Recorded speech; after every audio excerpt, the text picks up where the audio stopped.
Sean todos bienvenidos a esta mesa de diálogo, la observación electoral ciudadana, importancia y limitación. Un gusto saludarlos, soy Xochitl Córdoba de Velasco, los saludo desde Monterrey, Nuevo León.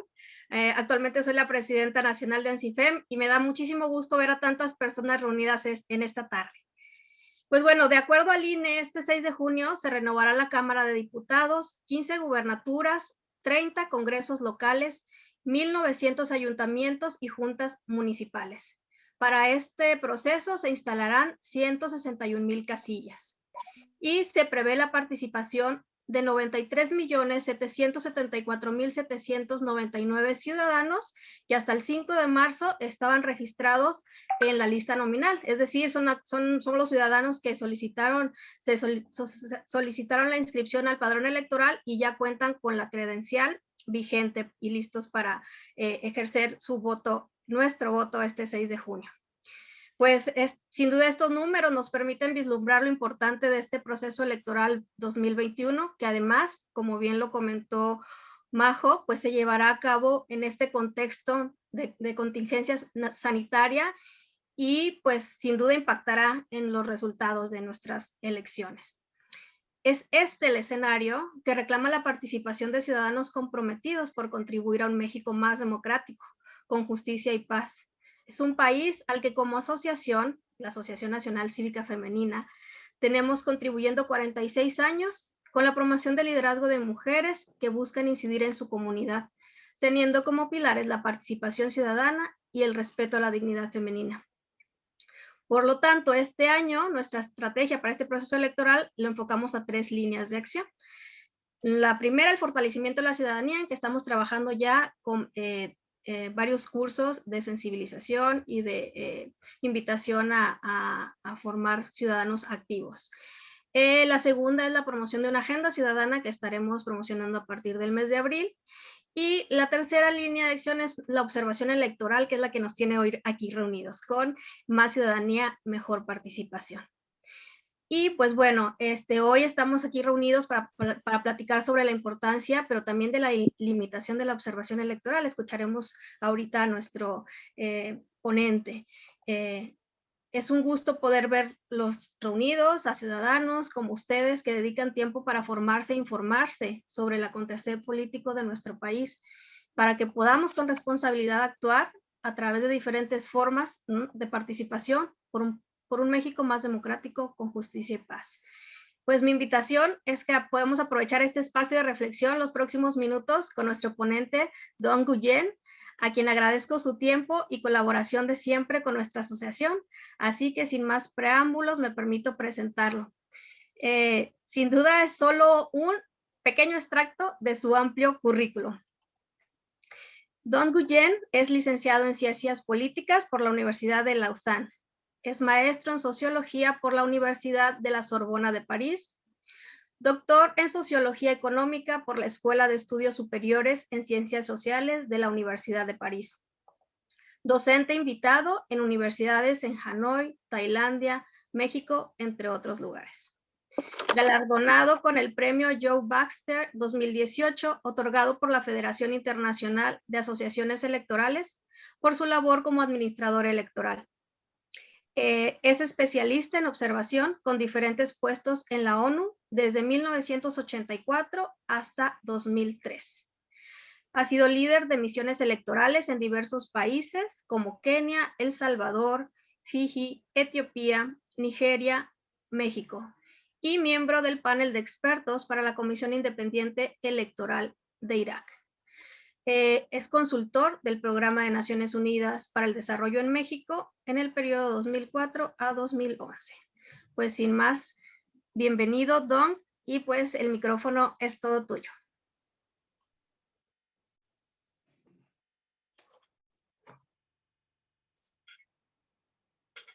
Gracias, señora presidenta Xochitl. Gracias, María José, para la invitación. Y si me permite, ya lo comenté, veo esta sesión como realmente un mesa de diálogo. Diálogo porque ya ustedes tiene esta ventaja. Y yo lo digo de manera directa. El tema de la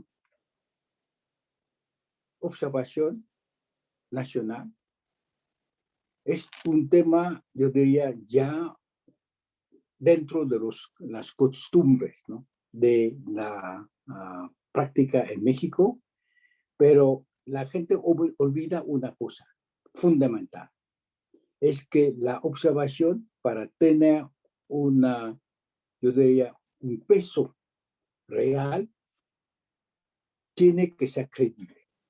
La credibilidad es algo muy difícil a definir, pero la credibilidad, al menos en caso de ANSIFEM, que conozco desde ya los años 90, es una credibilidad de todas sus actividades desde los años 90. No es que alguien puede presentarse como creíble sin efectivamente dar la prueba de su experiencia, de su coherencia, de su rigor y de su compromiso con la causa de las elecciones. Entonces, pero yo lo recuerdo así, para decirlo, la observación es importante a la condición de que los observadores sean creíbles, porque si no, va a ser muy difícil de que la gente, que la sociedad que escucha su voz, puede tomarlo en serio y aceptar su evaluación.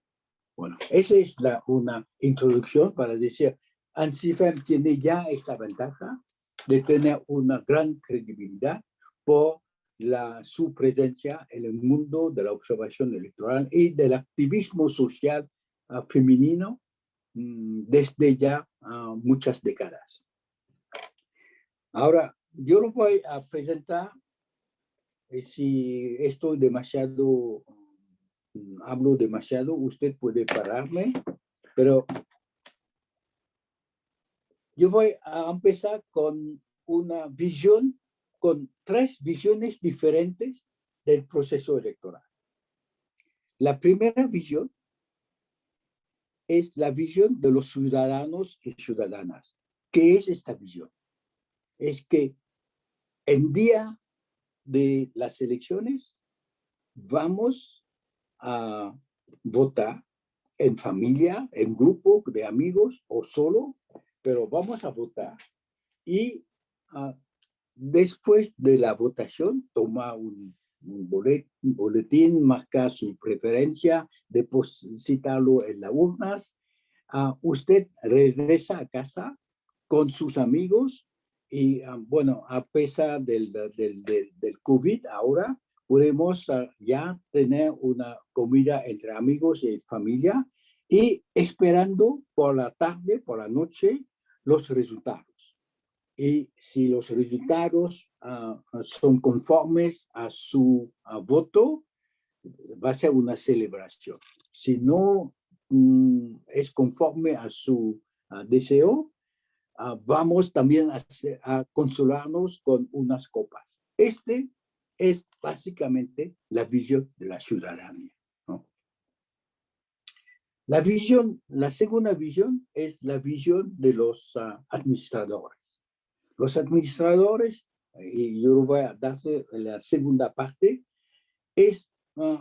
son los que trabajan durante todo el periodo electoral y de manera casi permanente para preparar la lista de los electores, para preparar las casillas, para capacitar a los oficiales de casillas y para organizar el frente de la situación compleja de las elecciones, como usted acabó de recordarlo, cómo contar los votos, cómo publicar los votos, cómo manejar la campaña electoral, cómo vigilar finalmente el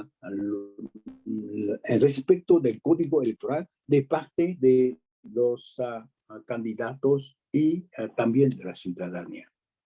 Y luego la tercera visión es la visión de los analistas, los expertos que van a examinar las tendencias de la votación, la voluntad de la población, quién vota para qué, por qué razón los jóvenes participan o no participan, etcétera. Ese es un trabajo de todos los periodistas de la profesión, como el trabajo también de los diplomáticos, de los que son observadores de facto de cualquier evento electoral. Esas son tres visiones completamente diferentes. Lo que yo voy a insistir es la primera visión, la visión de la ciudadanía. Pero antes de esta visión, yo voy a recordarles un punto que yo voy a repetir de manera sistemática. Es que tenemos que entender lo que significa un proceso electoral. El acto sencillo de depositar un boletín en la urna es tan automático, es tan rutinaria, que olvidamos dos cosas fundamentales. El voto es un proceso de selección de los que van a gobernar a cualquier nivel, nivel municipal como nivel estatal o nivel nacional. A este punto yo diría la votación para el presidente de la República o para el alcalde tiene el mismo valor jurídico. Es una decisión de la ciudadanía para seleccionar los que van a tomar la responsabilidad del Estado, del país o de la municipalidad. El segundo proceso, que es mucho más difícil a detectar, pero que conocemos, es que el proceso de selección es también un proceso de legitimización de la función electiva. Por eso que esta función de legitimización es mucho más importante ahora en nuestro sistema democrático representativo que antes, porque sabemos una cosa, que el proceso de selección de los gobernantes o de los responsables es una actividad que tiene como 5 ciclos, ¿no?, de existencia. En la República de Venecia, por ejemplo, es un proceso absolutamente complejo, pero para seleccionar de manera sencilla los que van a gobernar la provincia. El proceso lo más, yo diría, sofisticado, que viene también del siglo XVI, es, por ejemplo, la selección del Papa, ¿no?, de esa santidad. El Papa viene también de una votación, pero no tiene esta segunda característica, porque en el caso del voto para su santidad, la legitimidad no viene del voto. La legitimidad viene finalmente de la decisión del Espíritu Santo. Los que conocen la historia de la votación a este nivel saben que después del voto se queman los boletines, no sabemos quién ha recibido cuántos votos antes de ser nombrado, seleccionado por el Espíritu Santo para ser el Papa. Son dos cosas, yo lo voy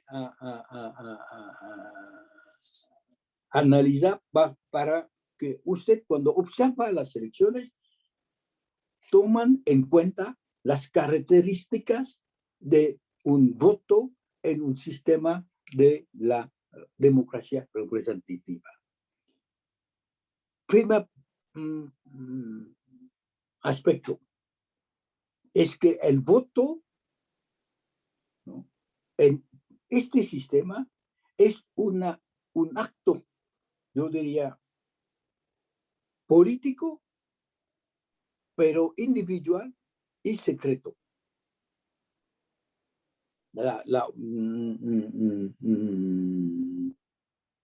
Normalmente el acto político es un acto colectivo, colegial, pero en este caso usted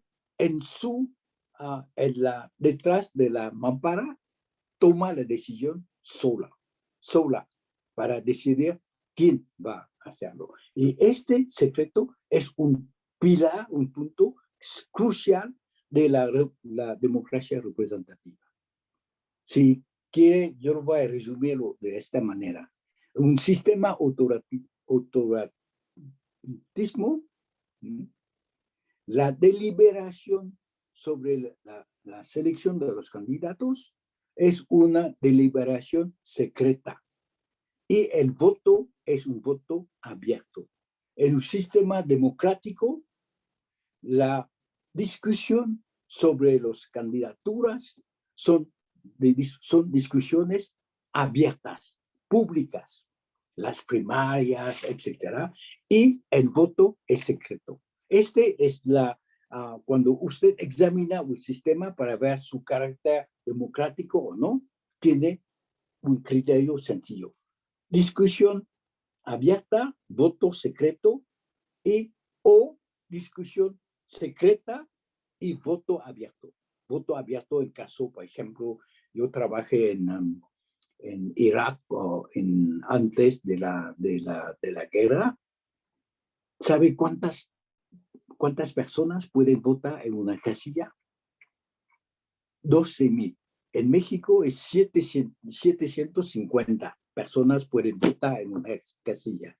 En caso de Irak, en el año 2000, 2001, 12,000 personas pueden votar. ¿Por qué? Porque no hay necesidad de reflexionar. Van a votar de manera mecánica. Cada persona recibe su voto, se va a depositar y se va.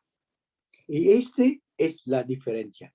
El voto secreto individual es un voto que necesita su conciencia y necesita especialmente un elector que sea un elector informado, un elector libre, porque pueden seleccionar los candidatos de su gusto. Este es el punto, yo diría, que nos parece normal, pero no es absolutamente normal. Es un punto central de la práctica democrática. Segundo,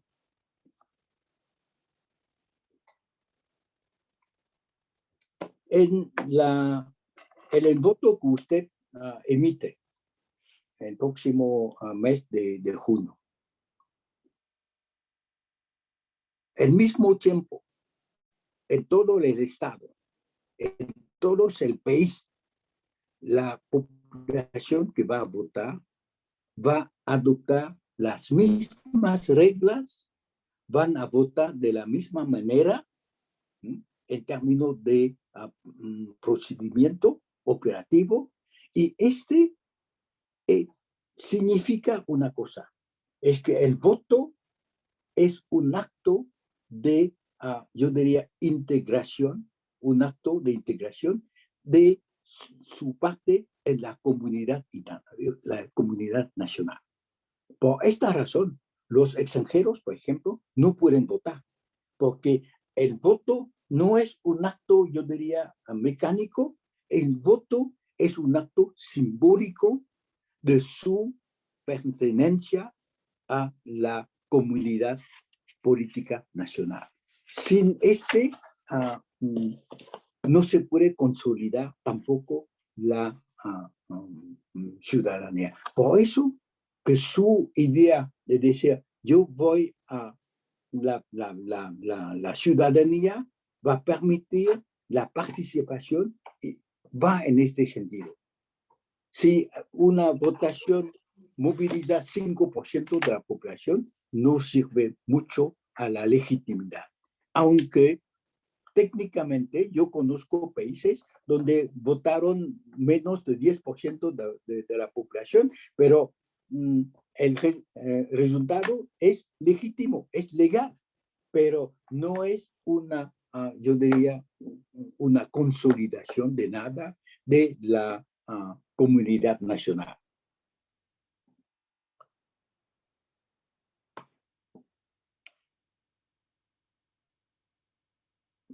Finalmente,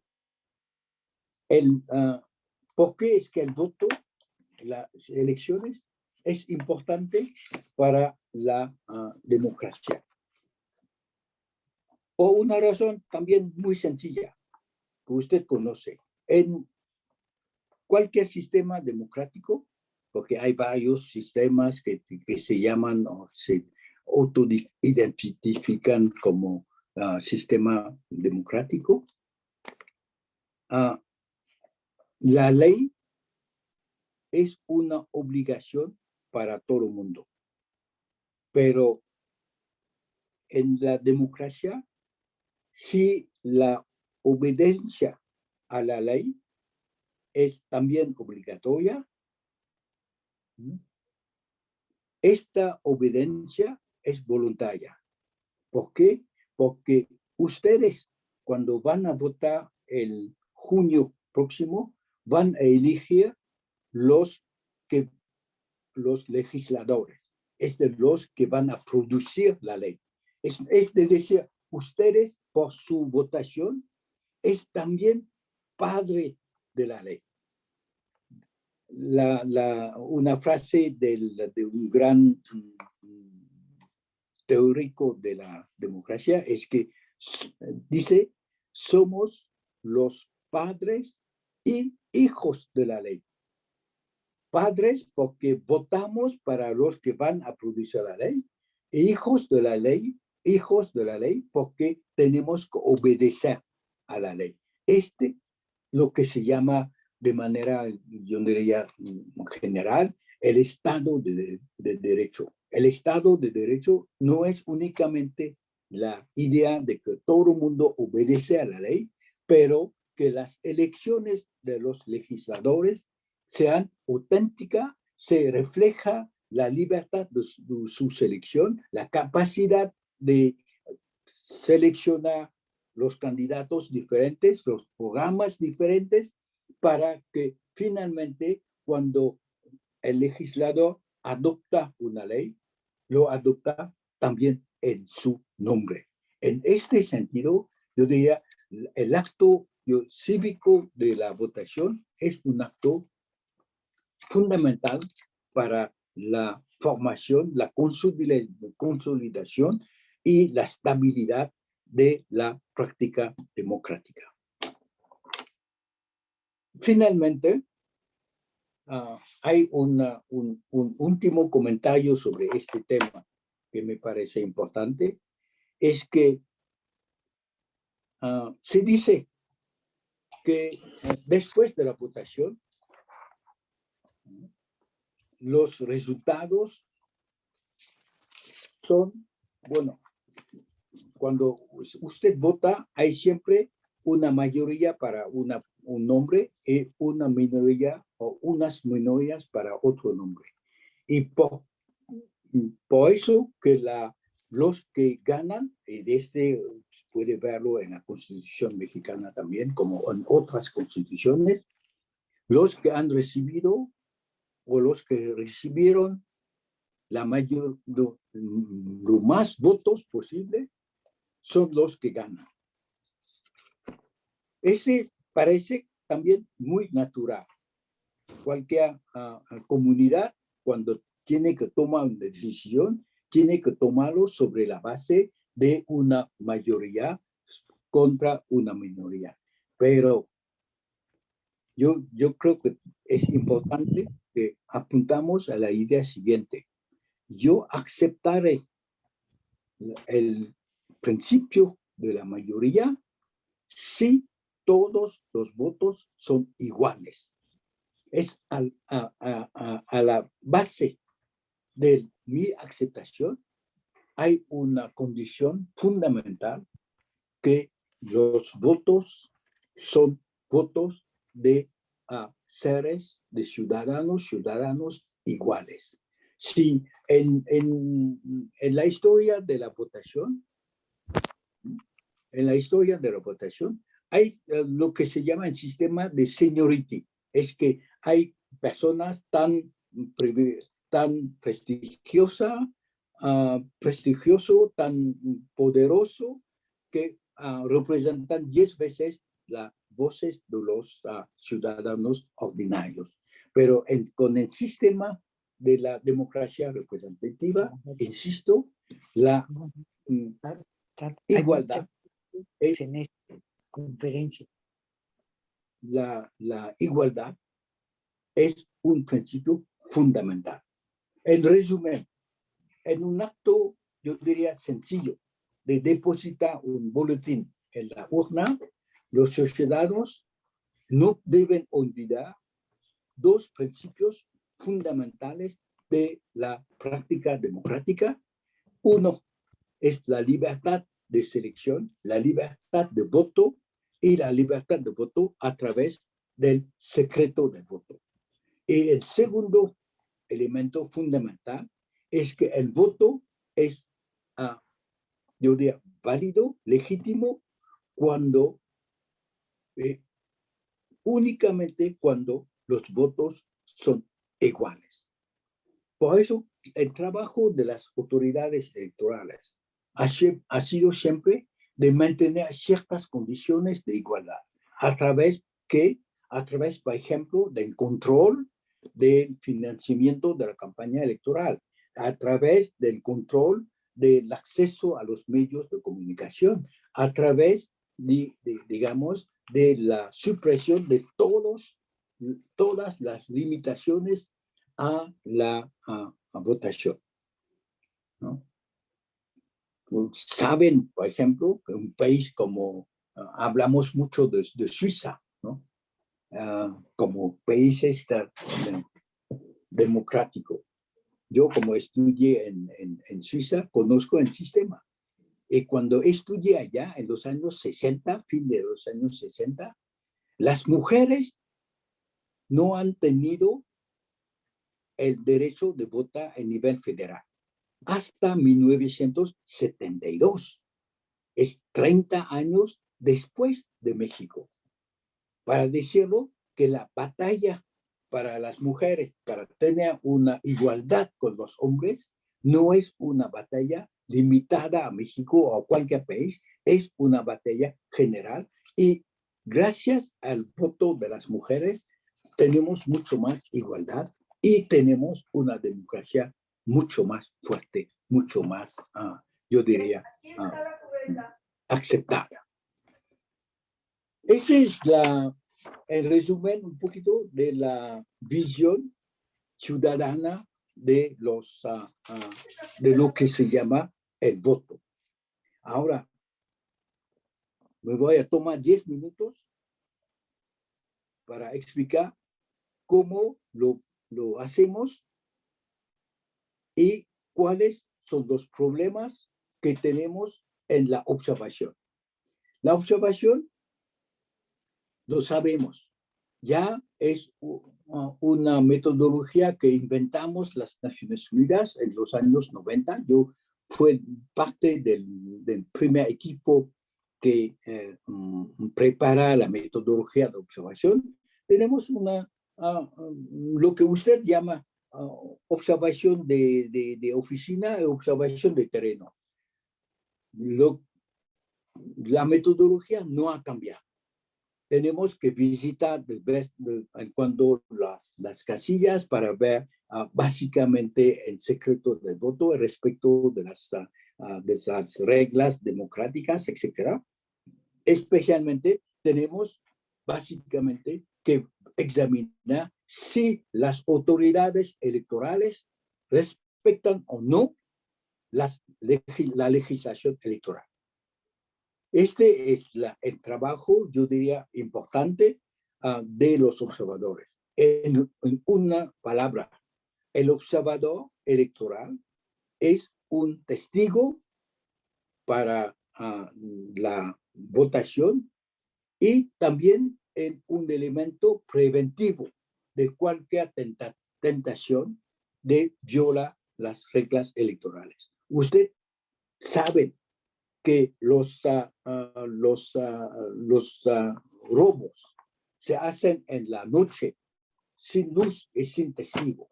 Ahora ustedes son los testigos y ustedes son la luz de del proceso electoral para prevenir, ¿no? Para prevenir cualquier tentación de violar la regla electoral.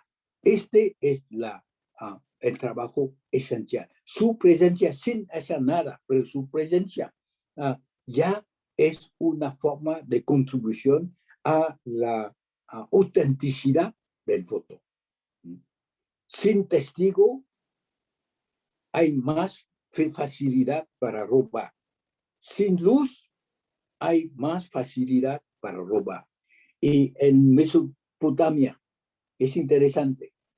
El Dios de la justicia es también el Dios del sol. La justicia es el sol que, yo diría, da luz a todas las prácticas. En este sentido, ya toda la metodología va alrededor de estos dos elementos. Prevención, ¿no? Y testimonio. Yo soy testigo, pero a condición de que la prevención y el testimonio pueden sistemáticamente hacer la diferencia entre lo que llamo los errores administrativos y las intenciones de manipular el voto. Porque cuando fue testigo, por ejemplo, de cuando usted tiene un voto municipal, los boletines, si los boletines para candidatos de Chiapas va a Chihuahua, no sirve. No es que alguien manipula, pero no hay sistema de control administrativo para asegurarse que los que van a votar pueden votar de manera seria, ¿no? Yo lo vi directamente en el caso de Haití hace unos años, cuando abrimos las cajas de boletines, son boletines del norte, cuando ya votamos en el capital, y en la capital. Y este es algo que los observadores tienen que definir. Analizarlo, ¿es una intención, ¿no?, de manipulación o es un error de manipulación? Porque en los países, digamos, poco o menos desarrollados, el control es algo muy difícil a mantener.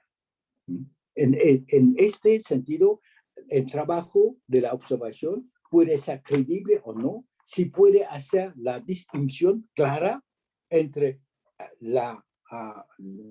el error y la intención fraudulante. Usted, en las elecciones americanas del año pasado, el presidente saliente, el perdedor, dice siempre: yo perdí por fraude. Fraude es una acusación, no es una prueba. Y los observadores tienen que hacerlo mantener de manera clara la distinción entre los dos niveles, que pueden aparecer como iguales, pero de manera seria no son iguales. Para decir qué, para decir que el proceso electoral es básicamente un proceso legal. Y si las autoridades respetan la ley, pueden cometer errores administrativos, pero no cuando va al tribunal, tiene que dar la prueba de su buena fe o de su mala fe. Pero este es el trabajo, yo diría, de la observación fina, para decirlo así. Esa es la metodología. El observador es un testimonio y es un testigo y también es un elemento para prevenir la tentación de una posible fraude. El peligro que encontramos hoy en día, especialmente en países del norte,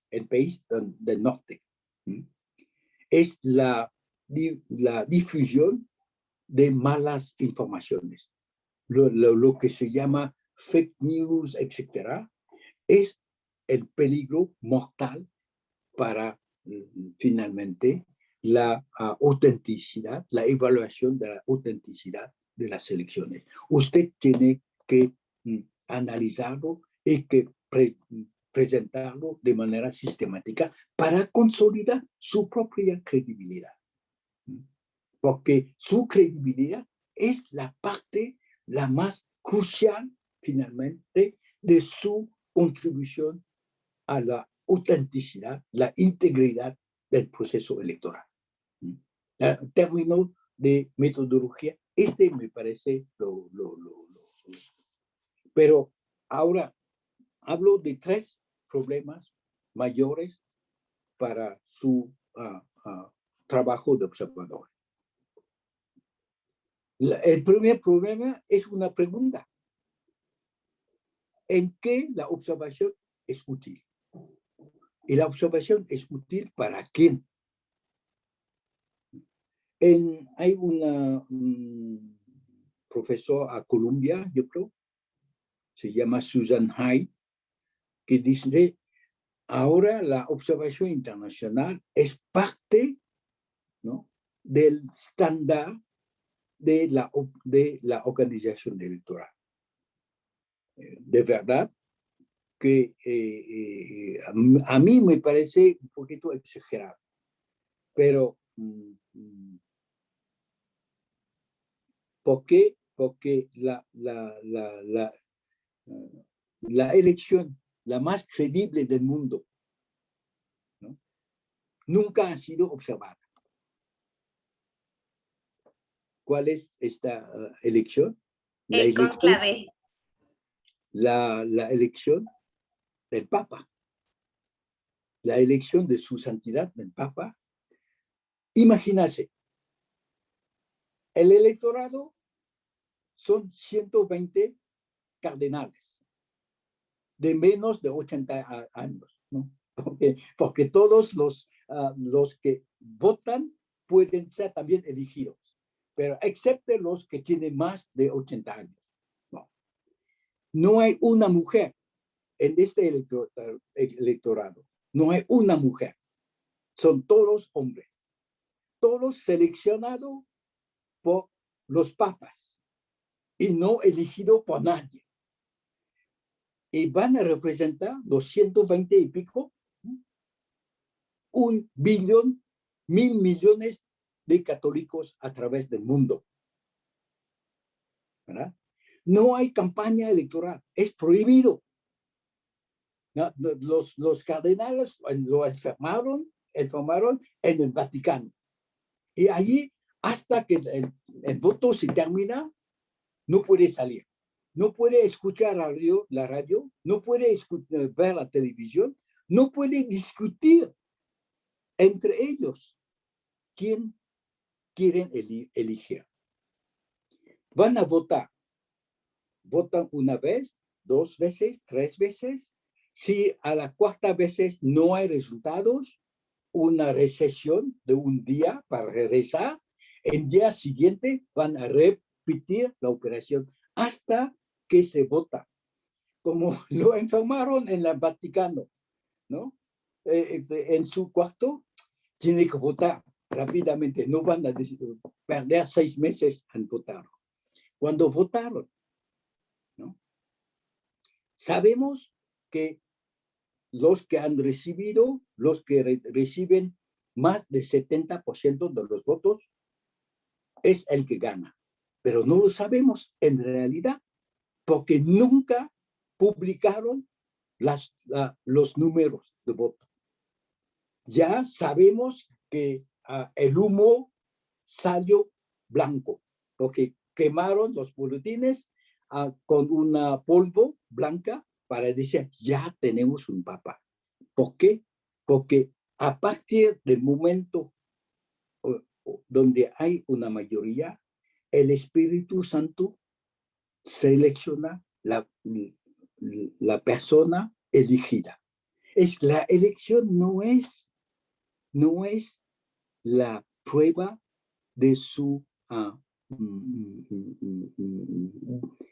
función, pero la elección es una forma, en este sentido, de la expresión de una unanimidad. Y la unanimidad viene del Espíritu Santo, viene de afuera del electorado. Pero si usted me dice, y nadie contesta el valor de este voto, porque si usted como católico contesta, lo excomunia. Ya es muy absolutamente muy claro. Y los participantes que anuncian los resultados también son excomunicados. Y antes de votar, hay una práctica muy interesante, es que tiene que dar un juramento, una mano sobre la Biblia, la otra sobre la regla electoral del Vaticano, y los que violan estas reglas, es el silencio, se van a excomunicarlo. Pero de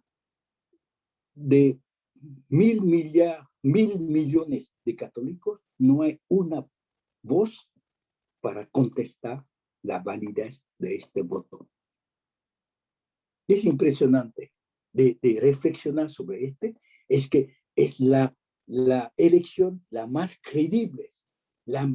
Nunca ha sido contestado. Ya no hay tribunal electoral para presentar quejas de los perdedores, pero es una elección que en la condición normal que conocemos no se puede aceptar en ningún país, ¿no? Entonces, como una visión, yo diría, de la ciudadanía femenina, usted tiene que tomarlo. La credibilidad viene de afuera. La mayoría no es una mayoría, es una unanimidad. Y la votación, el voto es únicamente una forma de expresión de su preferencia, pero en ningún momento puede ser la base de la legitimidad del elegido. Esa es voy a pararme aquí. Sí. El último problema que yo veo. Antes de pasar al siguiente problema, nada más como para aterrizar este primero que nos decías, uno pensaría entonces que entre mayor número de observadores, mayor credibilidad y certeza le estamos dando a las elecciones. Y bueno, el ejemplo que nos ponías es de una elección en la que no hay observadores y que nadie dice que hubo fraude. Entonces, cuando dices que esa validez viene de fuera, viene de los ciudadanos confiando y creyendo en el sistema electoral? No. ¿O hacia dónde tenemos que hacer ese esfuerzo de generar la confianza? Ahora, yo fui observador, pero también asesor de la Comisión Independiente Electoral de Sudáfrica en 94, ¿no? En 1994. Fuimos como 3.000 observadores de la Unión Europea, de la Unión Africana, de las Naciones Unidas, 3.000.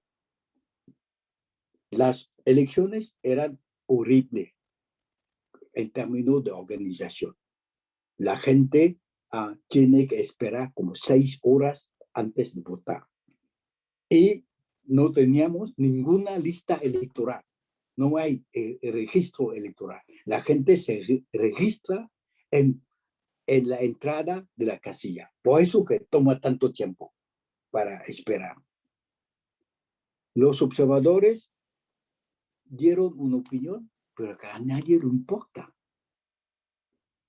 Yo me recuerdo la discusión, acompañé a la comisión a ver a los presidentes de Klerk y presidente Nelson Mandela. Y lo presentamos el problema siguiente. Señores presidentes, todavía, como sin lista electoral, no sabemos si de los votantes hay extranjeros o no. Porque en el caso de Sudáfrica, usted tiene millones de refugiados de Mozambique, de Malawi, de Zimbabue, que llegan, que viven de manera clandestina o ilegal en Sudáfrica. Entonces tenemos que dividirlo, los que son sudafricanos que pueden votar y los ilegales que no pueden votar. Y la lista es exactamente la función de una lista electoral, es definir quién tiene derecho a votar y quién no lo tiene. Y el señor Mandela nos dijo, mire señores, a mí no me importa.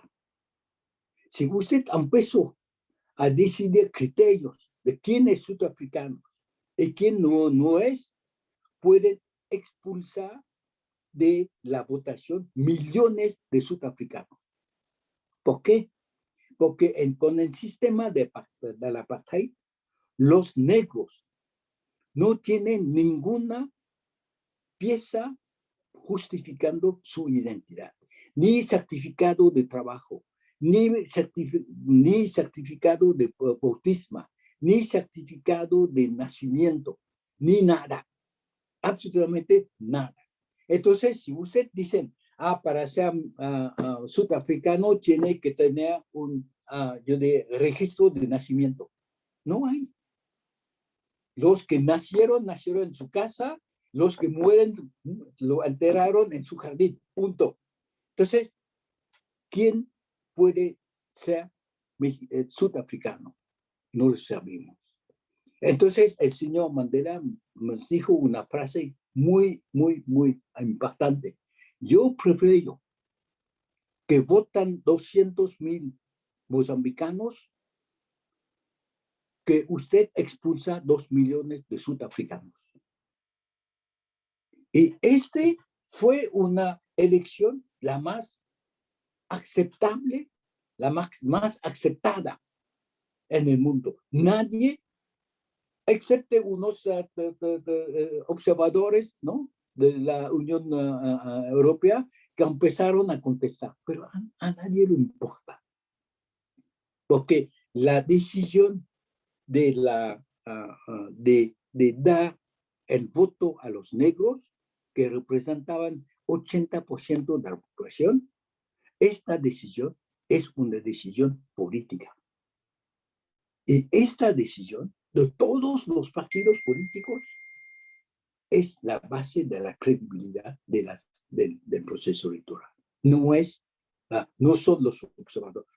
Los observadores, yo me recuerdo, unos no dijeron nada y nadie le importa lo que dicen los observadores. Lo que importa es finalmente la elección de Nelson Mandela y la abolición del sistema del apartheid.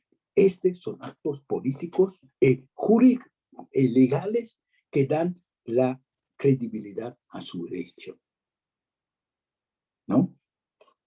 Ahora,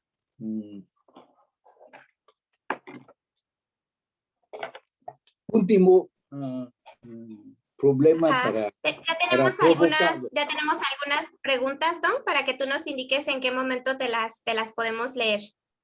Sí. Adelante con el último punto. Sí.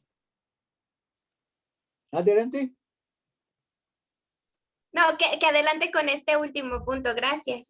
El último punto, el último problema difícil para los observadores es el siguiente.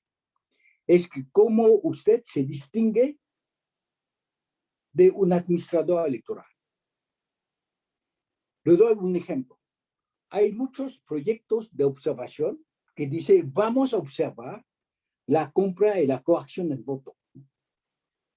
Ese es lo que yo vi desde los más de 20 años trabajando en México. Hay siempre un proyecto diciendo, yo voy a observar la compra y compra y la coacción del voto. Pero finalmente, no es un trabajo de observador. Es el trabajo de las autoridades electorales para prohibir y sancionar la compra y coacción del voto. ¿Cuál es la diferencia entre usted como observador y la autoridad electoral? Dice, la autoridad electoral tiene que hacer su trabajo. Ellos lo hacen. No necesitan observadores. Donde los observadores pueden tener una contribución específica, es que yo lo dejo a usted, señor administradores, señor del IFE, señor del INE, el trabajo de castigar, ¿no?, la compra y coacción del voto. Yo como observador, ciudadano, voy a recordar una cosa a la población en general, es que los programas sociales, ¿no?, que son en varios lugares, el camino preferido para comprar el voto. Los programas sociales. Yo no tengo la prueba de que se van a robar. Nadie tiene la prueba en este campo es absolutamente difícil. Pero yo voy a recordar como observador ciudadano de que la justicia social es una obligación para mantener la igualdad. Y la justicia social dice yo como ciudadano tengo derecho al bienestar. El bienestar no es un favor que me da el gobierno. El bienestar es mi derecho fundamental, un derecho humano, ¿no?, y que las autoridades tienen que respetar. Es de decir que yo trabajé en Haití. En Haití se puede comprar un voto con un Coca-Cola. Vota para mí, te doy un Coca-Cola. Y mi reacción no es de sancionar. Mi reacción como observador es decir, si te dan un Coca-Cola, tómalo, ¿no? Porque el Coca-Cola cuesta un día del sueldo de un ciudadano haitiano. Tómala. ¿Cuál es el problema? El problema es que tú vas a votar como quieres. Y yo como observador voy a observar el secreto, cómo el secreto está preservado. Pero no voy a entrar en la discusión sobre compra o coacción del voto. Es defender únicamente la idea siguiente. Es la idea de que el bienestar por su salud, por su casa, por su educación, todos los candidatos van a dar una promesa. Vota para mí, yo voy a mejorar la escuela, la carretera que va hasta su pueblo, etcétera, etcétera. Ya, es una promesa. Yo diría, no, usted como autoridad tiene la obligación, tiene la responsabilidad de ofrecer estas facilidades sociales, económicas a la población. Pero el voto es una delegación de la responsabilidad cívica que no se puede vender. El voto no es un bien personal, es una responsabilidad cívica compartida. En este sentido, la diferencia entre el observador que es el promotor finalmente de los derechos fundamentales de la población, y la autoridad electoral, que tiene como obligación de sancionar todas violaciones de la ley electoral. Este es lo más importante, usted va a verlo. Es muy frustrante porque es más fácil de ponerse como policía, ¿no? Decir, este es una violación. No, este es el trabajo de las autoridades. Mi trabajo como observador, especialmente observador ciudadano, es definir, ¿no?, lo que es un derecho. Y termino diciendo, mire, si las elecciones valen algo, ¿no?, es que es la oportunidad para que sus derechos proclamados sean respetados. El derecho a la vida es un derecho que usted proclama. Yo tengo derecho a la vida. Yo no voy a pedir un favor a nadie. Bueno, alguien puede siempre matarme. Es normal. Pero yo no voy a pedir el derecho de vivir. Tengo este derecho. Lo proclamo. Por eso que hay la Declaración Universal de los Derechos Humanos, que dice que los pueblos tienen estos derechos proclamados. No son favores que pedimos a nadie. Y las elecciones es la oportunidad para que los observadores ciudadanos proclaman la fuerza de estos derechos, la fuerza de la dignidad, ¿no?, del ciudadano, y la obligación para las autoridades de respetar estos derechos. Y me parece lo más profundo, lo más importante, pero lo más difícil del trabajo, que es el trabajo a corto plazo. Tenemos plaza para observar, luego proclaman los resultados, etc. No, ese no está terminado. Por el ciudadano es una oportunidad histórica de sistemáticamente recordar que son mis derechos a la libertad, son mis derechos a la igualdad, son mis derechos a la justicia social, económica, y los que van a gobernar tienen la obligación de respetar estos derechos, y nadie va a utilizar recursos públicos, por ejemplo, para dar un favor a una población para que voten para ellos. Me parece un trabajo de largo plazo, un trabajo importante que contribuye no al mejoramiento de la administración electoral, porque la administración electoral del INE, por ejemplo, es una administración de alto nivel profesional, de alta credibilidad. Lo que usted puede hacer no es de ser su apoyo, su auxiliar, ¿no?, en el campo electoral, pero ustedes tienen este trabajo difícil de recordarlo, de qué es efectivamente el trabajo de un ciudadano, cuáles los derechos de un ciudadano, y que a través de cualquier políticos que se presentan a su voto tiene que respetar. Ya.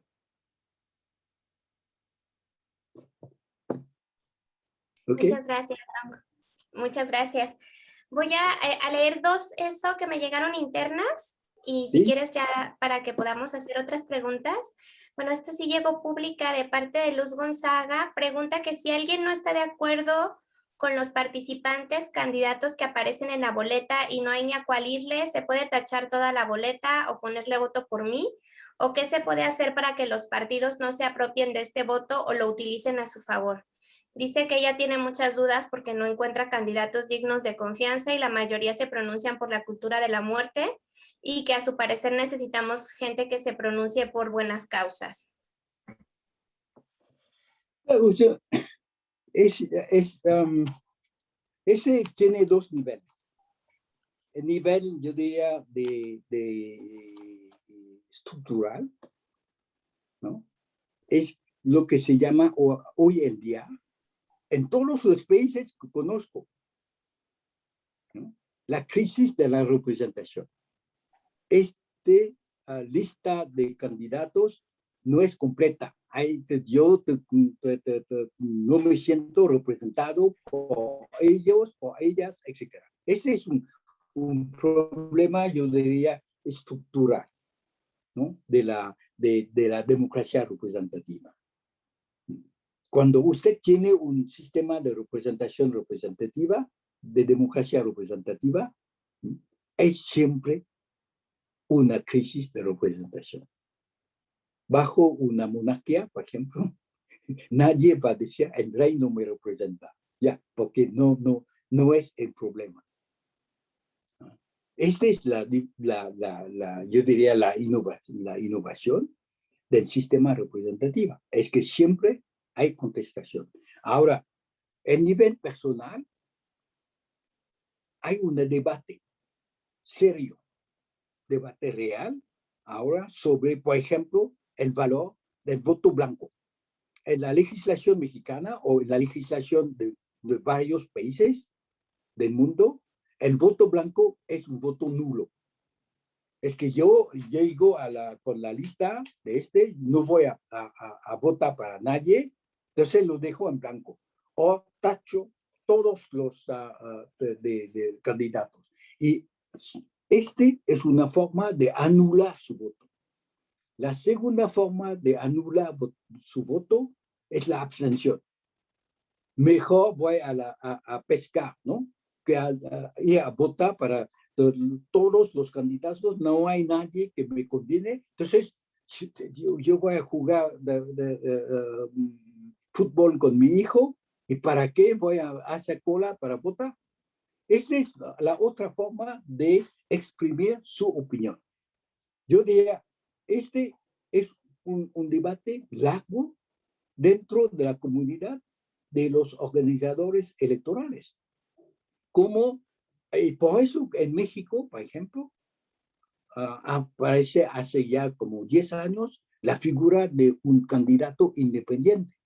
Es que un candidato que viene de la sociedad civil y no de los partidos políticos. Es una otra forma de desconfianza en el sistema de representación.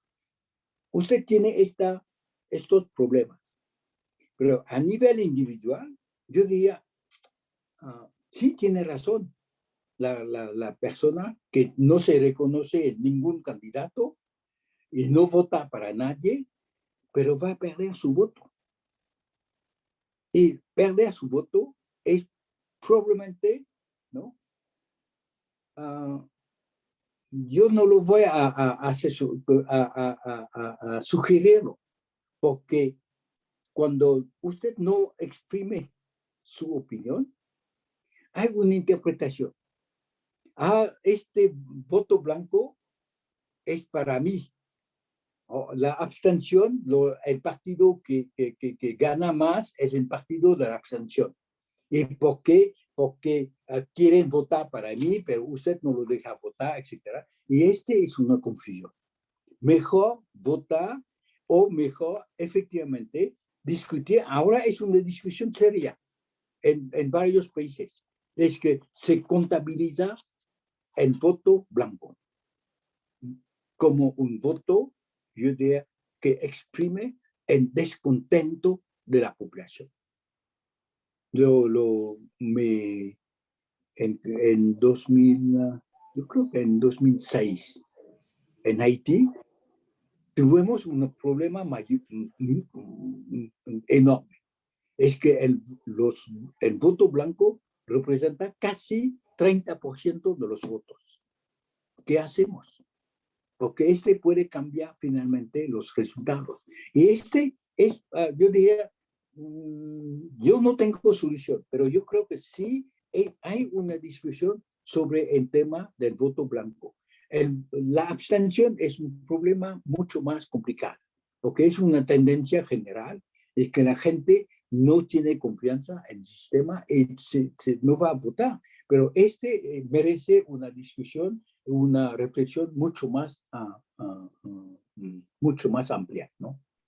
Claro, yo también lo que hice, Don, fue compartirles un video que se generó hace algunos años con un especialista en derecho electoral que indica que si bien los votos nulos se contabilizan, dejarlo en blanco corremos el riesgo de que sea mal utilizado. Entonces, si alguien va a ir por esa opción, mejor tache toda la boleta, porque dejarlo en blanco deja tentaciones a que alguien pueda quererlo utilizar a favor de algún partido.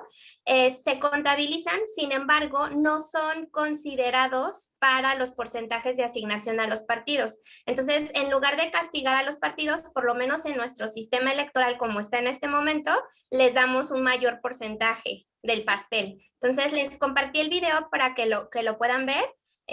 Justo ese video me lo presentaron a mí hace 10 años cuando yo también estaba por la calle de la amargura queriendo anular mi voto.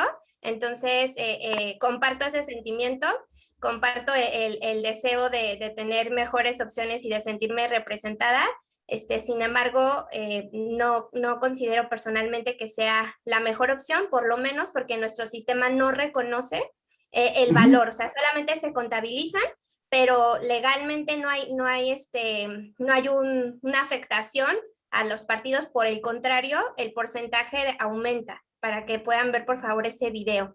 Y también les compartía que como parte de nuestra campaña de promoción del voto razonado, estamos haciendo una alianza con el portal Saber Votar, que ellos hacen un análisis muy detallado y metodológico de las propuestas de los candidatos a nivel federal y en algunos casos locales. Les compartí el enlace. Ahorita como los candidatos apenas están terminando las precampañas y todo, no está la información de este ciclo electoral, sino del anterior. Todavía están los datos de Hidalgo y de Coahuila, pero les invito a que a partir de mayo puedan visitarlo, seleccionar su estado, poner su sección, ver sus candidatos, qué fue lo que registraron ante el Instituto Nacional Electoral, cuáles son sus posturas respecto a temas que son fundamentales para muchos de los que estamos aquí, como la vida, el matrimonio, el balance trabajo-familia, la transparencia, la libertad religiosa, temas que son bastante importantes y que están o no en la agenda de ciertos candidatos, ¿no? Entonces, les invitamos a que puedan aprovechar este análisis y esta metodología que se hace específica para esta parte. Hay otra pregunta que me llegó por interno de acá de Iracet, nuestra representante en ANSIFEM Jalisco, que nos dice qué opina sobre el voto electrónico a futuro, qué tanta credibilidad podría tener en el sistema electoral mexicano, y complementa con cómo funcionaría la figura del observador electoral.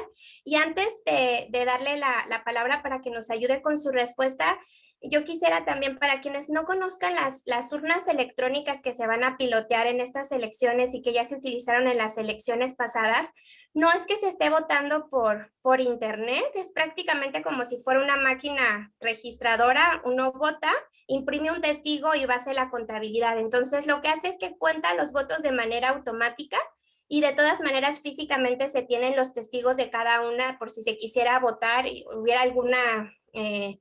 digamos, se cuestionara el resultado de esas máquinas y tienen el testigo físico de cada una de las elecciones. No es que estén conectadas a internet, o sea, electrónico no necesariamente significa que están conectadas a internet, sino simple y sencillamente cómo se contabiliza el voto. Nada más quería darles el contexto de cómo funcionan estas urnas electrónicas, y ahora sí, Don, te dejo la palabra para que puedas contestar.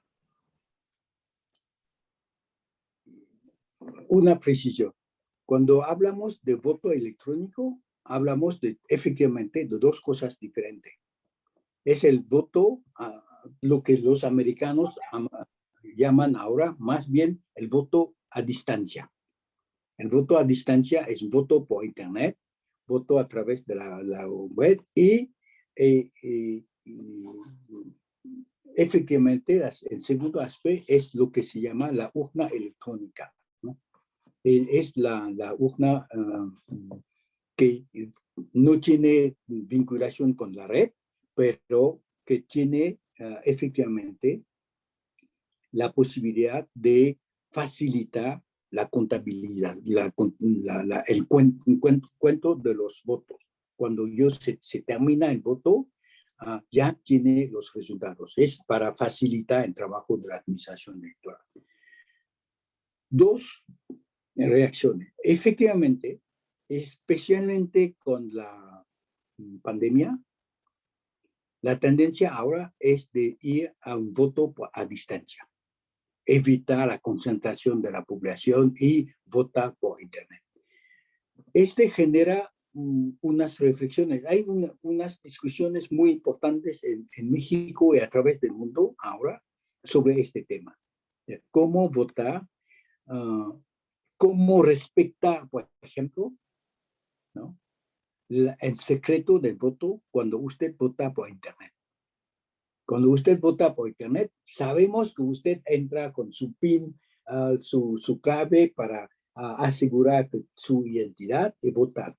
Pero no sabemos si detrás de su silla no hay un esposo, una esposa, una hermana que dice tiene que votar por este. Este es el problema real del secreto del voto cuando entramos en este. Segundo, el voto por Internet necesita una confianza en la red. Una confianza total de que su voto no ha sido cambiado. Entre el momento o entra en el sistema y sale el resultado, ¿quién puede asegurarme que se trata de mi voto y no de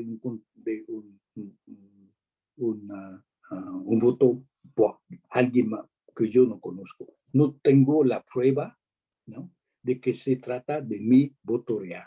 Pero a este nivel hay una discusión legal importante que explica, por ejemplo, la política alemana. Hace como 15 años, la Corte Constitucional de Alemania ha prohibido el voto por Internet por razón constitucional, diciendo, para votar por Internet, usted tiene que conocer el sistema, que entender el sistema electrónico de Internet, si no, no tiene confianza. Sí, pero por constitución no necesita un conocimiento particular antes de votar.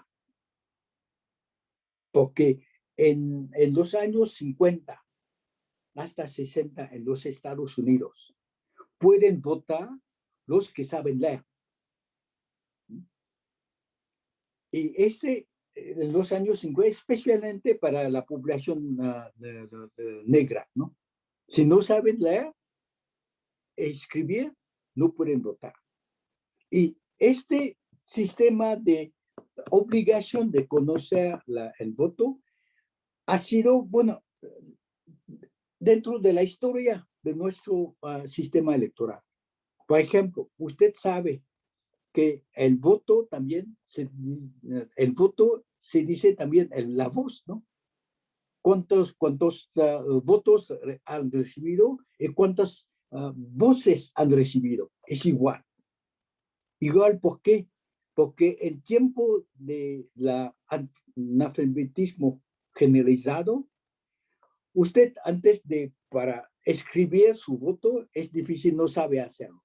Entonces, hay un tipo de la mesa que viene a su lugar y usted lo dice a voz bajas, vota para fulano.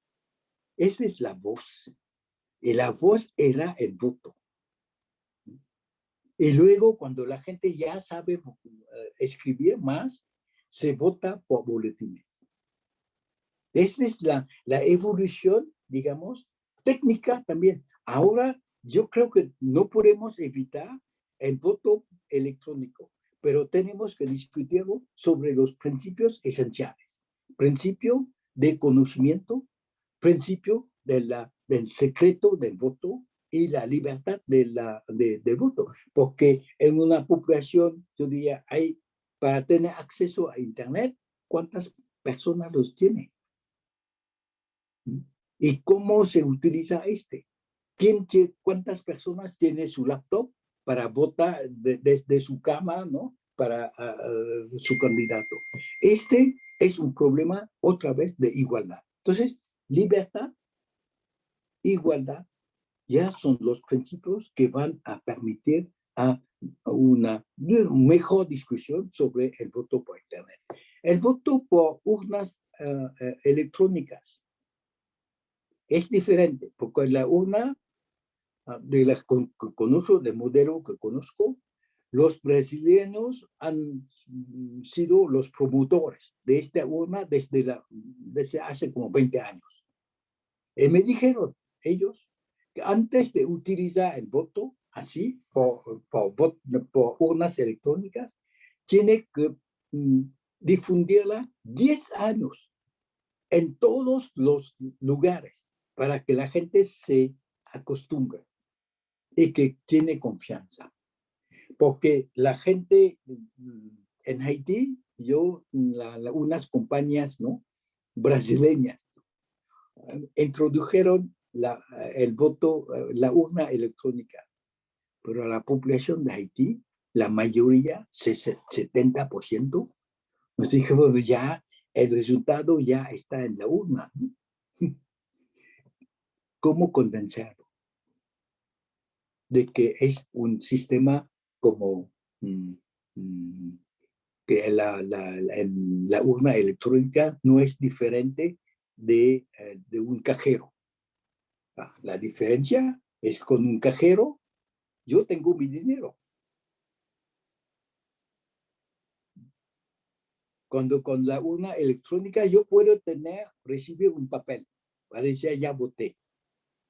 Pero como en el papel no dice para quién votó, porque es prohibido también por secreto del sistema, usted tiene una prueba de papel, pero la prueba de que usted ha votado, pero no es la prueba de para quién usted ha votado. Porque si lo dan, lo dan el nombre del candidato, este puede venderse. Yo voy a votar para María José. Está bien, dame la prueba. Este en papel. Este es una violación del secreto del voto. La complicación es a cierto nivel hay una confianza y hay cierto otro nivel no hay confianza. Entonces, ¿cómo resolverlo? Es un problema difícil. Es una discusión que tuvo desde ya más de 10 años con los amigos en todos los lados.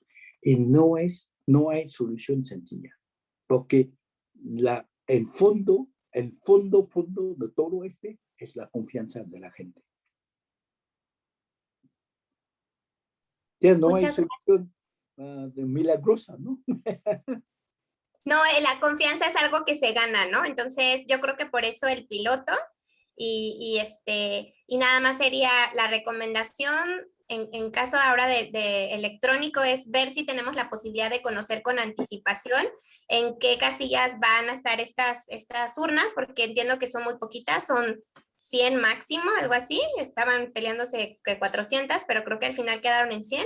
Entonces, si llegamos a saber de alguna casilla que va a tenerlas, sería interesante pues poder aprovechar nuestra acreditación que nos permite estar no solo en nuestra casilla, sino en otras, para conocer el funcionamiento de viva, ahora sí que directamente de estas urnas. Bueno, voy a seguirme, perdón, porque hay muchísimas preguntas. Entonces, aquí nos pregunta Mario Antonio, ¿qué es lo que hace un observador electoral? O más bien creo que estabas ya contestándole a alguien, ¿no? ¿Cuáles son las actividades claves o importantes que debe de realizar un observador electoral? La presencia de un observador es el acto lo más importante. No tienen que hacer nada, tiene que estar, ya es una prevención. es un testigo. Yo soy testigo, tomo nota de lo que pasa. No voy a decir nada. El silencio es de vez en cuando la arma la más importante en este trabajo. ¿Por qué? Porque usted no puede parar nada. No tiene derecho a parar el proceso. Tiene derecho únicamente a reportar a las autoridades electorales, el final de cuentas. Entonces, el observador es, por eso que dijo, puede ser un trabajo muy frustrante de estar presente, toma nota, pero la importancia de su presencia es en su evaluación en final. Lo dijo de manera un poquito cínico, ¿no? Usted puede tener un ejército de 20,000 o 200,000 observadores en un país como México, pero los 200,000 observadores que tiene pueden dar una opinión, pero lo dijo, si una persona como el expresidente Obama viene a México para dar su opinión, la opinión de Obama va a contar mucho más que la opinión de 200,000 observadores que usted tiene. Es triste, pero es exactamente la situación real. Porque Obama tiene mucho más peso, punto. Y si el señor Obama dice las elecciones han sido bien organizadas, sin problema, ya se acabó. Este es la realidad frustrante para el observador, pero tenemos que ser muy conscientes de que nuestro trabajo no es de buscar la luz y la fuerza a este nivel, pero busca a reforzar finalmente el sistema, yo diría, democrático, político, afuera del sistema electoral.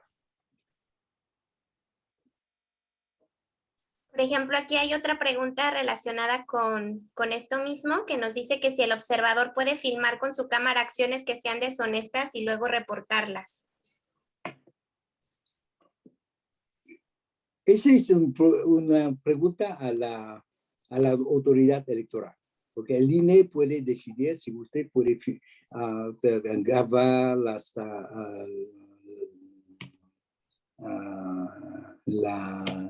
las operaciones o no. Yo no creo que es importante, pero es una pregunta para las autoridades electorales.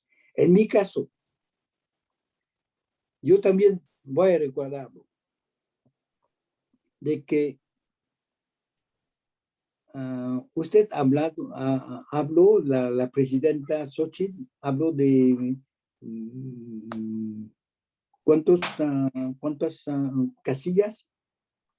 160, sí. 160,000 casillas. 160,000 casillas. 160,000 casillas. Si usted graba solo que pasó en una casilla o en 10 casillas, a nivel general no cuenta. No se puede generalizar porque yo vi una cosa en una casilla que en los más de 160,000 otras casillas pasan la misma cosa. Ese es algo que tenemos que evitar. La generalización abusiva, ¿no?, de una situación, yo diría, particular, y a partir de hace una generalización que puede dañar su propia credibilidad. Yo lo vi muchas veces en una zona de los simpatizantes, ¿no?, del Frente Sandinista en Nicaragua en los 90. Se puede manipular los resultados en 10 casillas, pero en la zona controlada por la oposición no se pasa así. Entonces, dar la prueba de una manipulación a nivel de las casillas es difícil. Si me permite hacer una provocación, es la siguiente. Si usted quiere organizar un fraude, si tiene que organizar un fraude, el fraude se hace siempre a nivel central. Sin la complicidad o sin la acción ilegal de la autoridad central, no es posible de organizar un fraude a nivel de la casilla. Porque a nivel de la casilla se puede cometer errores, se puede cometer efectivamente un fraude individuales, pero en una casilla, 10 casillas o 100 casillas, no va a cambiar los resultados. Excepto si los resultados son tan cercanos, ¿no? Son tan limitados que efectivamente casilla por casilla, voto por voto, tiene sentido. Pero si no, yo diría, no sirve la prueba a nivel de una casilla. Yo doy un ejemplo de lo que pasó en Bolivia el año 19. Usted se recuerda que la misión de observación de la OEA señala un fraude electoral, ¿no? A nivel de las elecciones del presidente Evo Morales. Y ese provocó la salida de Evo Morales a Argentina y una nueva elecciones el año pasado. Bueno, este se conoce. Pero si usted tiene tiempo para leer el informe de la OEA, es interesante porque la misión de la OEA descubrió que durante el conteo se paró el conteo durante 24 horas. Durante 24 horas. No se cuenta. Y luego, cuando reempezó el encuentro, los resultados se fueron a 2 sitios clandestinos que no conoce, que la autoridad electoral no conoce. Y los 2 sitios empezaron a dar resultados. Este es yo diría, para ellos, la prueba de un fraude. Porque si se para sin explicación 24 horas, México conoce el sistema, ¿no?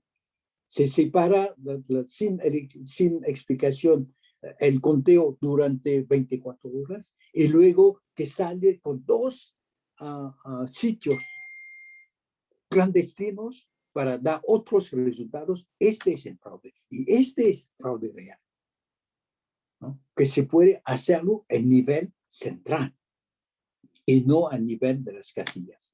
Yo en mi caso detecté en 94 también una fraude en Sudáfrica durante la votación y el conteo. No, es que cada vez es una provincia. Cada vez que hay un voto para Mandela, hay automáticamente el voto para los blancos, ¿no? Cuando empezamos a verlo, ese es el nivel del fraude. No es el nivel de la casilla. El nivel de la casilla no cuenta. El nivel real que cuenta es el nivel del conteo. Por eso que en México decidió el IFE ha adoptado 2 sistemas. El conteo rápido, que es una base de muestra, ¿no? de voto, y el conteo en PREP. Pero en PREP lo que pasó es que el IFE publicó inmediatamente los resultados a nivel de las casillas por internet, para que todo el mundo pueda averiguar. Y este es la forma de la transparencia a nivel de voto. Y usted puede verlo. Es muy difícil de manipular a este nivel si los resultados han sido son públicos a nivel de Internet porque todo el mundo puede hacer un conteo. Si aparece un resultado, usted y yo podemos contarlo, pero no es secreto. Y esta es la forma, yo diría, adoptada por el INE para evitar el fraude a nivel del conteo. Porque es difícil, efectivamente. Cuando usted entra los resultados manualmente, ¿no? El conteo final, ¿quién puede controlar? Porque ¿quién puede ver un algoritmo? Como dice unos amigos, ¿no? Si alguien escucha su teléfono, ¿no? Escucha su conversación, usted puede examinar su teléfono de manera diferente, ¿no? Manipularlo, pero no va a detectar nada. Es igual la urna electrónica. Puede examinarlo, puede verlo, pero si hay una manipulación, hay un hacker dentro de hasta los americanos no tienen la posibilidad de controlarlo. Entonces, el trabajo de observación, si entra en lo van a pagar millones para trabajar en las elecciones. Si pueden detectar, ¿no? el fraude de esta manera, yo lo voy a presentarlo a los americanos que están dispuestos a pagar lo que quieren para detectar el fraude y la manipulación del fraude a través del sistema electrónico, ¿no? Claro, muchas gracias. Nos pregunta Guadalupe Arellano que qué recomendaciones nos das para el contexto de la pandemia. Yo no tengo recomendación. La autoridad electoral, yo creo que ellos están pasando su tiempo para discutirlo. ¿Sobre qué? Sobre cómo respetar las normas sanitarias, ¿no? Durante la pandemia. Ellos están, ya es un problema enorme para todo el mundo. Es de cómo proteger a la gente cuando entra en la fila y cuando va a votar. Y cómo proteger a los oficiales de casillas contra yo personalmente no tengo una propuesta personal, ¿no? Ellos tienen responsabilidad, organizar la casilla de tal manera que sea una protección para los que trabajan ahí dentro y los que van a venir a votar. La segunda dificultad es en esta pandemia, ¿cuántas personas van a abstenerse de venir a votar? Y este es un problema real. Nadie tiene solución, ¿no? Porque nadie puede asumir el riesgo, ¿no? Para los demás. Si usted dice, bueno, porque yo voy a votar y que me da positivo, ¿quién es responsable? Y esta es una discusión ahora, yo sé, dentro del INE, que es muy, muy, muy difícil. Porque enfrentamos una enfermedad todavía incógnita. Ejemplo, la vacuna. ¿Cuánto tiempo va a durar la vacuna? Lo vacunan hoy, pero si dura 3 meses, en junio va a ser infectada. ¿Y quién tiene conocimiento? Nadie. Ahora el mundo entero está buscando la solución. Tenemos protecciones. La gente que ha sido positiva o que ha sido, bueno, enferma por el COVID, ¿cuánto tiempo lo va a durar? ¿1 año, 6 meses? Nadie lo sabe. Por eso que la discusión sobre qué recomendación, la recomendación ya la organización como IFES, por la cual yo trabajo, tiene recomendaciones sanitarias sobre la base, bueno, de lo que sabemos, ¿no? Sana distancia, tapaboca, mascarillas, etcétera, etcétera. Pero son recomendaciones y yo no estoy seguro que tenemos solución.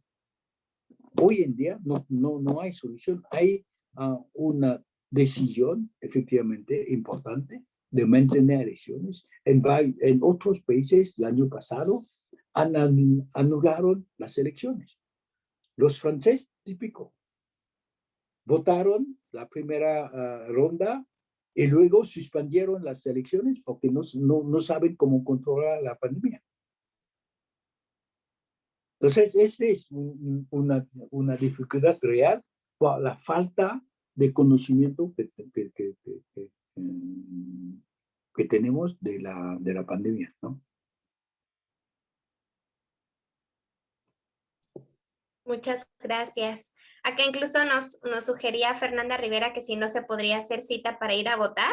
Creo que eso también entraría en conflicto con el tema de que tratamos que el voto sea universal. Entonces, por ejemplo, una persona que va a trabajar domingo en la mañana y le toca el turno de la mañana, se le estaría dificultando y así, ¿no? Entonces, sería agregarle otra complejidad a todo lo que ya es la organización electoral, pero quizás sí podríamos pensar en ir de manera ordenada, ¿no? Si vemos que hay mucha gente, pues regresar más tarde y así para cuidar la parte de la... El ejemplo de los americanos es también interesante. Voto por correo, de un lado, se vota antes del día de las elecciones, ¿no? O voto por vehículo. Ellos pasan con su vehículo, hay una urna y depositan sus boletines, ¿no? Hay 1000 formas para protegernos, pero el costo todavía no lo sabemos manejar. Si la gente tiene miedo, la gente tiene miedo. Usted no puede obligarla a ir a votar. Y este es algo que yo diría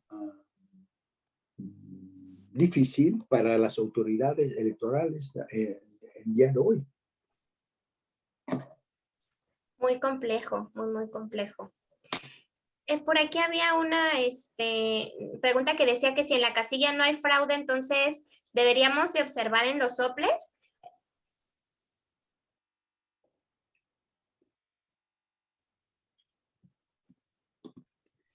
Uno es que una manipulación, yo diría, no es un fraude, porque el fraude es una intención para cambiar la voluntad del elector de manera ilegal, ¿no? Ese sería un fraude. Tiene que dar la prueba de que hay un fraude. Eso es muy difícil y yo diría, a nivel de una casilla, se puede encontrar 2 o 3 casos, pero no significa mucho.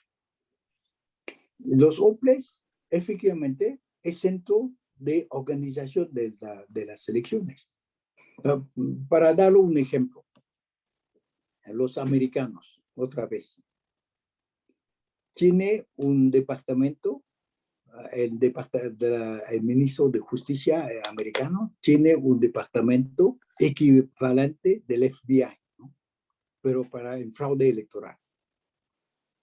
Entre 2000 y 2010, en 10 años, ¿sabe cuántas personas han sido, yo diría, castigados por el fraude a nivel de los Estados Unidos?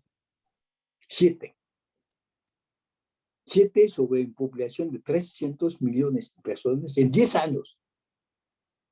No es un caso por año.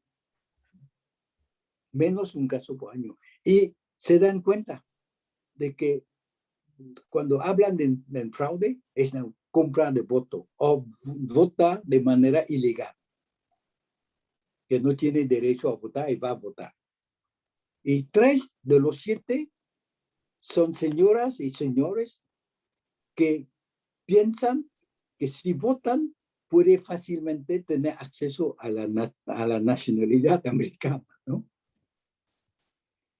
No es para cambiar los votos, pero por 1000 cosas. En el caso de México, la gente que tiene un credencial falsa del INE, no es para fraude, es para cruzar el país y ir a los Estados Unidos.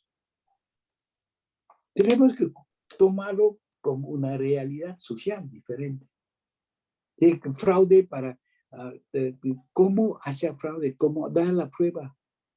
Si usted me da, ahora María José, yo no tengo derecho a votar, pero supuestamente yo tengo derecho a votar. Usted se presenta como diputada, ¿no? Dice, don, vota para mí, le doy 1 millón de pesos. Ella, una persona que me puede dar 1 millón de pesos, es una buena persona, ¿no? Yo voy a votar para ella. ¿Cuál es? Es mi voluntad. Es mi libertad también de decir, bueno, la persona que me da tanto dinero es digna de mi confianza. ¿Y cuál es el problema? No hay. Y si dice, este es un fraude, yo decía, tiene que probarlo. Pero sí, a nivel de los OPLES, ellos tienen la responsabilidad de castigar este tipo de acción ilegal, y si no lo castigan, se puede reportar como observación de que no existe una, pero es difícil. Yo no creo que el fraude, la acusación de fraude, cuando escuchamos el señor que ahora se jubiló en Florida, esa es la única explicación de su derrota. Pero de prueba no hay. No hay ninguna. Ninguna. Hasta que se fue a la Corte Suprema, donde él tenía una mayoría de conservadores. De los 9 miembros de la Corte Suprema, 6, él nombró a 3. Son 3 otros, ¿no? De conservadores. Pero cuando él presentó su queja, la Corte lo rechaza de manera unánime, porque no existen pruebas, a pesar de dificultades reales. El voto por correo, por ejemplo, es un voto muy difícil a controlar. Claro. El voto regresando un poquito. El voto anticipado El también voto es muy difícil. Sí. Vota sí. 2 semanas antes, es algo que está contemplado, pero la legislación electoral en México no lo permite. Entonces, ¿cómo vamos a hacer? Claro. Nada más regresando un poquito a la pregunta de si es entonces mejor hacer la observación dentro de una OPLE o así. Yo quisiera nada más destacar este punto de la importancia del observador siendo luz y testigo en las casillas. Hay ciertas prácticas de los partidos que es identificar las casillas en donde tienen mayores posibilidades de perder, por ejemplo, y forman personas del partido al principio, o sea, están formados desde las 6 de la mañana, para que cuando no lleguen los funcionarios de casilla, que hay mucha deserción de funcionarios de casilla también, y salgan a pedir voluntarios, ellos se anoten y vean la manera de, siendo funcionarios de casilla, manipular los resultados de esa casilla. Entonces, el simple hecho de que uno esté ahí presente, que sepan que además del INE y además de los ciudadanos, hay una persona que está velando por la integridad de las elecciones, los saca totalmente de onda, se evidencian, hasta se desforman. Es muy evidente cuando alguien está teniendo como esa mala intención, y es muy sano el ejercicio, les digo, por lo menos en la casilla en la que vamos a votar, que estemos desde primera hora para ver cómo se instala, etcétera, etcétera, que podamos sacar la fotografía de los resultados que se publican, ver que coinciden con lo que salieron en las actas, y después ver en internet, como dice perdón, nadie nos puede cambiar el número que nosotros vimos y es el número que dicen en voz alta en el Consejo Permanente que está instalado y todos los partidos están ahí escuchando, ¿no? Entonces, yo sí quisiera decirles que si bien participar en una OPLE nos da una visión general, el iluminar esas casillas con nuestra presencia sí puede hacer la diferencia en cuanto a desincentivar la posible manipulación y muchos trucos que la experiencia de ANSIFEM ya les estaremos compartiendo durante las capacitaciones. Ya nos queda espacio solo para una última pregunta o comentario que nos compartía Nelly, que ella tuvo la posibilidad de seguir las observaciones, las elecciones, perdón, en Ecuador, y que vio dos cosas que le parecieron particulares, ¿no? Una, que hombres y mujeres votan en mesas separadas y que también el gobierno utiliza esta fiesta electoral para identificar a deudores alimenticios, de deudores de pensión y hacer como, pues sí, darle seguimiento a las denuncias. Pregunta que si estas acciones, que por qué es que están separados hombres y mujeres y que si estas acciones de detección de deudores no estarían frenando la participación electoral. Yo nada más para complementar, desconozco si en Ecuador sea obligatorio asistir a votar. Sé que en otros países como Chile es obligatorio, o sea, te multan si no vas a votar. Entonces, siendo obligatorio, podría ser esa la razón por la cual las autoridades saben que tiene que sí o sí presentarse el ciudadano y por tanto utilizan las elecciones para ubicarlos físicamente, pero desconozco, no sé si tú, Don, tengas más información. Yo de verdad no tengo información precisa sobre el caso de Ecuador, pero personalmente yo participé a 3 operaciones donde mujeres y hombres votaron de manera separada.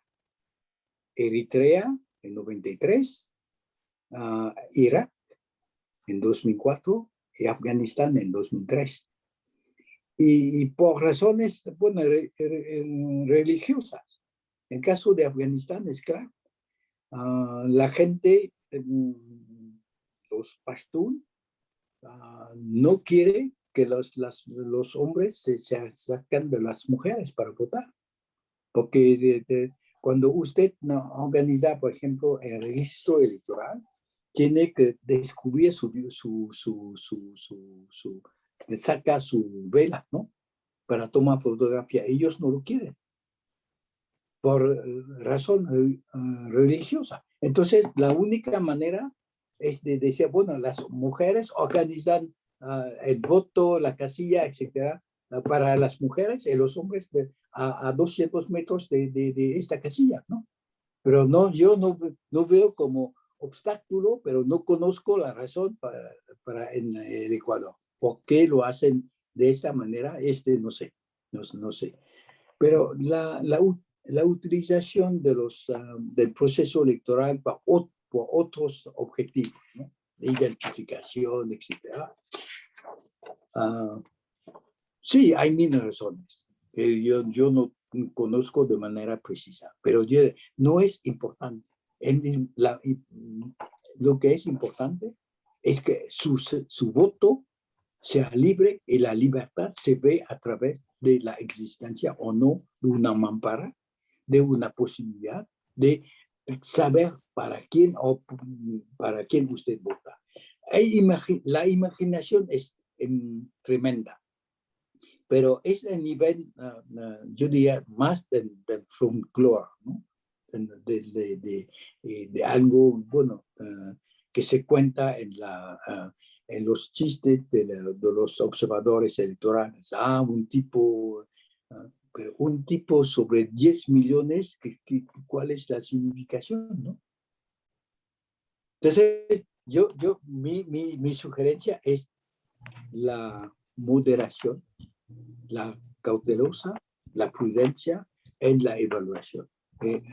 Algo personal o individual o el nivel de una casilla sobre 100,000 casillas no cambia nada realmente. Es parte de lo que contamos cuando ya me fui a observar fulano y un señor que enseña su boletín de voto a un otro señor antes de depositarlo en la urna. Y yo lo vi de mis ojos, ¿no? De que yo lo vi en Chiapas, ¿no? Para no indicarlo, antes de depositar su voto, lo enseñó a un señor ya mayor, ¿no? Que está sentado en el nivel de los oficiales de casilla. Y yo, ¿por qué usted tiene que enseñarlo? Porque él es el anciano del pueblo y es el padre del oficial del presidente de la casilla y el tío de la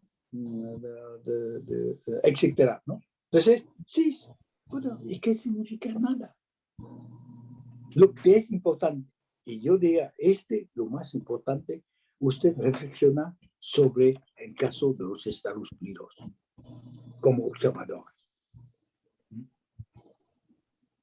La calidad del señor presidente saliendo, ¿no? El perdedor, es que desde 2016, cuando le preguntaron, ¿usted va a aceptar los resultados o no? ¿Sabe lo que dijo? Antes de las elecciones del 2006, yo aceptaré los resultados si gano. Si gano, solo si gano. Son dos si gano. Y yo diría, los observadores tienen que reflexionar sobre porque muchos han tomado ejemplos sobre él. Para decir, si no gano, es que hubo fraude. Y nosotros tenemos que estar ahí para respaldar. Y usted tiene que discutirlo, porque no se trata de algo, yo diría, menor de un error, una manipulación a nivel de una casilla, pero a nivel, yo diría, de un municipio, un nivel del Estado. ¿Qué pasó si el señor perdedor no acepta el resultado? Exactamente. Bueno, pues te agradecemos muchísimo, Don, esta tarde. También le agradecemos muchísimo a todos los participantes que dedicaron este tiempo a que pudiéramos conversar. Nos llevamos mucho material de reflexión. Creo que estamos ante una situación retadora, una situación sin precedentes de muchas maneras. Sin embargo, bueno, contamos con la participación de todas y cada una de las personas, la experiencia de la asociación, el compromiso, y esperamos poder contar con su participación, no solamente ejerciendo su derecho al voto de manera informada y razonada, invitando a otras personas a hacerlo, a hacer este ejercicio de reflexión y análisis de las propuestas y también de la participación, y quienes así lo deseen también con formar parte de nuestro equipo de observación. Les estuvimos dejando la información en el chat, también les dejamos una pequeña encuesta de salida con la idea de poder mejorar nuestros eventos y también de permanecer en contacto en caso de que así lo quieran. Gracias también por acompañarnos. Don, muchísimas gracias siempre por tu generosidad y tu experiencia. No, gracias. Un abrazo. Muchas gracias. Muchas gracias, buenas noches. Gracias, buenas noches. Gracias, Don. Gracias, Lupita. Acabo de recibir tu mensaje. Gracias, qué bueno, gracias. Okay, gracias. Bye. Hasta luego, bye. Muchas gracias, buenas noches. Gracias. Gracias, Don. Gracias, buenas noches. Gracias, Don. Gracias. Gracias a todos. Bye. Buenas noches. Gracias. Gracias, buenas noches. Gracias, Dancifem, buenas noches. A ustedes, buenas noches. Gracias, Juan Pablo. A ustedes. Adiós, Auro. Ya ves, José, Dios te bendice. Gracias Adiós, por la Iris. invitación. Hasta mañana. Muchas gracias. Gracias por aceptar, Minerva. Hasta luego. Gracias, adiós. Gracias. Gracias, Marijo. Buenas noches. Gracias, Mati Patricia. Mucho gusto. Estamos en contacto. Bye, saludos a todos. Claro que sí. Buenas noches. Saludos, Lupita. Buenas noches, Pati, qué gusto verte. Saludos. Buenas noches, gracias. Hasta luego, Mariana, cuídate mucho. Igualmente, bye. Es muy joven. Es muy joven y muy preparada. Felicidades. Muchas gracias. Felicidades, Marijo. Felicidades.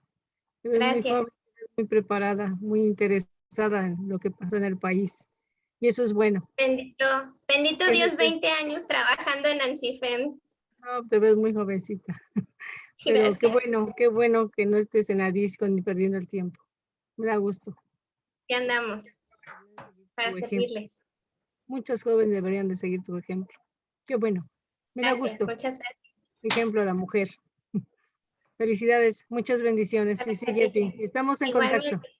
Hasta luego, gracias. Hasta luego. Buenas noches a todos.